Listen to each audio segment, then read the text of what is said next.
My wife and I live in a different state to my family, however we often travel back to my home state for special family occasions, birthdays and Christmas for example. My wife is a 22-year military veteran and when she discharged it was medically. She has been diagnosed with PTSD, anxiety and depression and has spent several stints in psychiatric hospital, one for 4 months. She was prescribed an assistance, service, dog who we have trained up under the supervision of a registered organization and she, we'll call her Daisy, is formally qualified and papered. She goes pretty much wherever we go, including interstate flying in the cabin of the plane, with my wife in an ambulance to hospital, and also was interned with her at psychiatric units. My family are all aware of this and mostly supportive.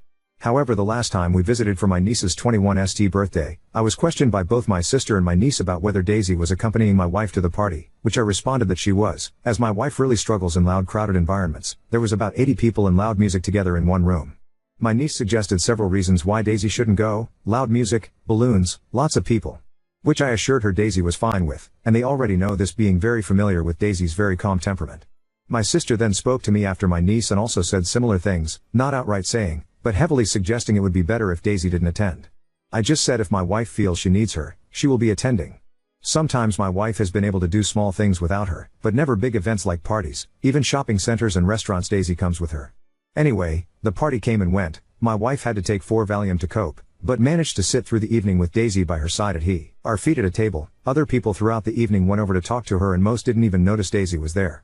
For myself, I'm used to my wife's conditions and knew that although she was struggling, she was coping and even enjoying talking to people at times.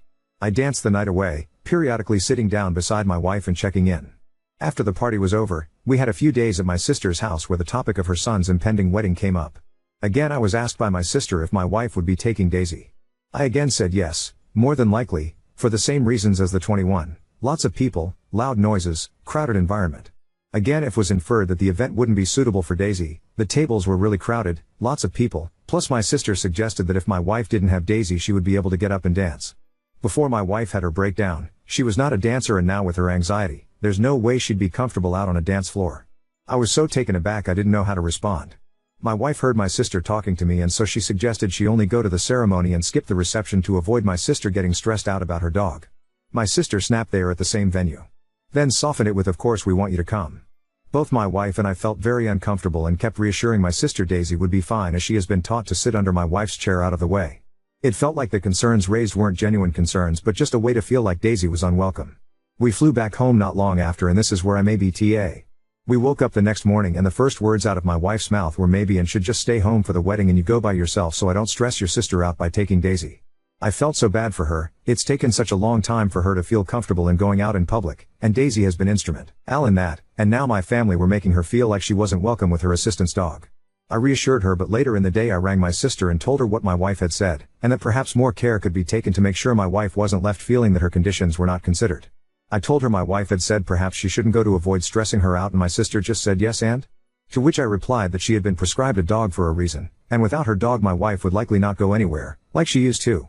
My wife said well she was better last time she was down, she didn't take her everywhere. I explained that mental health goes up and down. Last time she was doing a bit better however she'd just been sick and was put on medication that messed with her regular meds and so was only just coming out of that.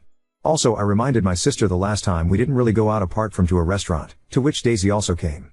I just feel like I'm constantly trying to prove my wife's medical conditions. Even her PTSD has been questioned as, my sister's words, she didn't go to Afghanistan. She even had her best friend question me about it. I'm tempted to tell them some of my wife's horror stories, but I just keep it general so they don't get secondhand trauma. My sister also said that she had to think about other people and I said why?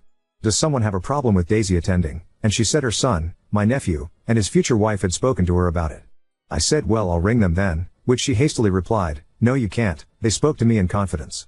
I said I just don't understand what you're trying to achieve, and she said it's not just about you, I have to think of other people.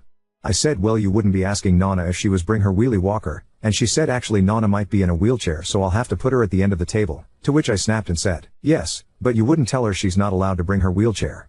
And she replied, I didn't say you couldn't bring Daisy. I said back that it was disingenuous to pretend that your questions aren't designed to make us feel like she shouldn't be coming. To which she replied that she couldn't handle this stress I was causing her and she said goodbye and hung up. So Ada for calling my sister out on all her questions regarding my wife's assistant's dog? Am I too sensitive, like my sister said? Update 1. Firstly, a few clarifications. 1. I am a woman, it's a same-sex marriage so I'm not her husband but her wife. 2. Her Valium is only 2 milligrams, she took 4 that night which is 8 milligrams, which means she was nowhere near whacked out of mind like some suggested. She has 5 milligrams tablets as well but prefers to titrate the dose herself in 2 milligrams increments for precisely that reason. 3. Yes, I was up dancing the night away, and this does not make me a monster. We rarely go out, and when we do my wife loves seeing me enjoy myself and letting my hair down, as much of my life is in service to her and her conditions. She gets enjoyment from me having fun too. Plus the dance floor was like 3 meters from where she was sitting and I could see her watching me and smiling. 4. Please refrain from calling my sister nasty names. Yes, she is out of line here but she, and her kids, are my only immediate family and are very important to me. Going NC would hurt me as much as her. Anyway, for the update. I rang my nephew and asked him if he and his bride had a problem with Daisy accompanying my wife to their wedding as my sister was suggesting they did. I said that while my sister hadn't directly said Daisy couldn't go, it was being heavily implied that she wasn't welcome. My nephew seemed kind of confused initially and didn't really answer the question other than to say he hadn't really thought about it. I wondered then if he was being cagey, so I asked him for his total honesty and he said that when he spoke to his mom. Then he stopped and said actually, Mom spoke to me. He also told her he hadn't thought about it. He then said he hadn't even asked his fiancée yet. I told him my anxiety was really high over this and I just needed to know how he felt, and he said, I guess I just assumed Daisy would be going with your wife, as they're kind of a package deal. I got quite emotional hearing this, and he told me not to worry, that everything must have been blown out of proportion, and so long as my wife was okay.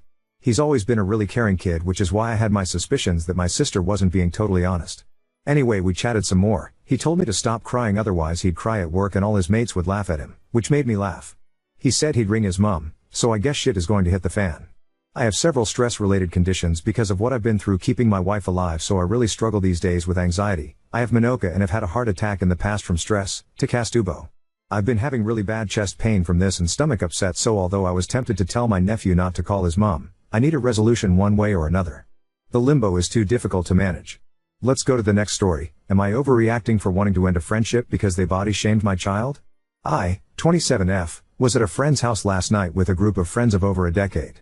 I had a kid when I was on the younger side and I am a single mother, so I'm the only one of my friend group with a child besides my older sister, who was also there. My son, we'll call him Adam, is 7 and I'll be fully transparent, he's a chubby kid. My ethnic background results in my build being fairly tall for a woman and I've always been on the thicker side with plenty of muscle. However, since having a child, the pandemic, and working from home, again I'll be transparent, I've gained a little more weight than usual as well. My son's biological father also has an ethnic background that is known for being thicker built. As a result, my son has had a larger build since birth even when he was skinnier. I hate referencing my son's body like this. He always had thick legs, arms, and always felt heavier than he looked. Now back to the story. Last night one of my closest friends out of this group sort of came out of nowhere with a comment saying, walking is very important, we should all get to walking more, especially Op and Adam. I sort of shot him a look because it felt out of nowhere. But I didn't say anything because honestly he's right, walking is good for you after all. He then continued and said, okay listen I'm gonna just say it, Adam is too big and you guys need to lose some weight ASAP. This completely took me back and I said immediately, you can't just say something like that. He half apologized while laughing and continued to talk about how he's not in sports and that I clearly don't motivate him to do anything, I guess because I'm also chubby. He was laughing hysterically and making fun of how my son looked and his body, and it just felt so horrible. He then went on to say that he would do better as a mentor for my son. Trying to curve the conversation in a positive way, I said, you know what, that would be helpful actually. I'm a single mom and it is difficult to always get him to sports or get out and going, and I would definitely like to work out more and get into shape. Why don't we do something all together? He then started going on about how much better he's gonna do and how Adam needs to stop being lazy and he needs real guidance. Now, I'm not going to list excuses or deep dive into the stuff we've been through in the past few years, but I will say it's been a lot. What I will say though is this friend and L are close, but I've lived in a different state for several years and he definitely doesn't know enough about our home life to have made those comments. I have played women's professional football for 2 years and my son was also in football, soccer, and we go on walks daily with our dog. A recent traumatic event left me severely injured and resulted in my son being traumatized as well. He now has severe separation anxiety and we only just now worked up to me being able to leave for the store around the corner while he's with my mom, sister, nephew, and stepdad. My son also has a lot of sensory issues and a phobia of bugs. I wish I was kidding.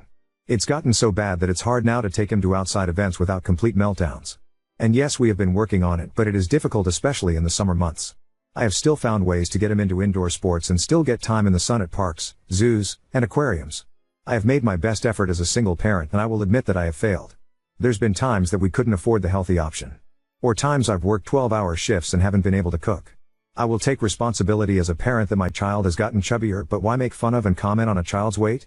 I would understand if he was severely overweight or obese and a doctor or family member had to step in and say something, but even then I don't feel like the way it was said was kind or constructive. It kind of felt like he was waiting for an opportunity to make fun of mine and my son's weight. And to outright say you could parent my child better is way over the line, especially as a childless male. I've talked to my sister and other family members about it. She was also uncomfortable with the comments. I think I'm going to talk to him because I do value our friendship, but would I be overreacting if I took a step back from our friendship entirely? First, thank you to everyone who showed me support. I honestly did not think I would get this many responses, but I appreciate all of the insight and kind comments. I don't have anything juicy to update unfortunately, other than that my friend has texted me since the incident, but only to invite me to a group event. I haven't responded yet, but I'm contemplating if I should talk to him there or bring it up over text/phone call. Either way, I will update you all once the conversation is had. For clarification, my son was not there when the comment were made. He will sometimes accompany me to event with this friend, but like I said, all of this friend group is child-free, so we usually are not doing child-friendly activities. When we have done child-centered activities together, he has never brought up anything negative to Adam and has always said kind things. My son does regularly visit the doctor and his weight has never been brought up as an issue. He has never been recommended any diets or weight loss by any pediatrician because he's 7 and still growing. I did get worried because of his comments that maybe I was blind to Adam's weight gain as his mother, but family and friends I've asked have confirmed, without bias, that he is a perfectly healthy boy. We do eat a generally healthy diet on a day-to-day basis. I do impress on him the importance of diet and exercise, and we have cut out fast food, save for emergencies and road trips. And he is signed up for a ton of summer camps and sports. That's another reason why his comments felt strange, because he is aware of how much effort I am putting into making sure he is more active since the incident that threw our life out of whack. Adam has only been out of sports for 4 months and hasn't been signed up since due to us moving and his separation anxiety, but he was a very active kid before everything that happened. I cut out some dialogue for length purposes, but I absolutely said more to him to shut down the conversation. I said multiple times to drop it and called him an asshole by the end. He didn't take any of it seriously and sort of rolled his eyes at my attempts to call him out for being a jerk. I shouldn't have just let it go, but I felt like I wasn't going to be heard one way or another. There were some drinks had by him earlier in the night. I see a lot of comments mentioning that he might be interested in me. My friend is gay, so it is strictly platonic. I don't think he's negging me to be with me unless he's some sort of LGBT double agent. Update 1.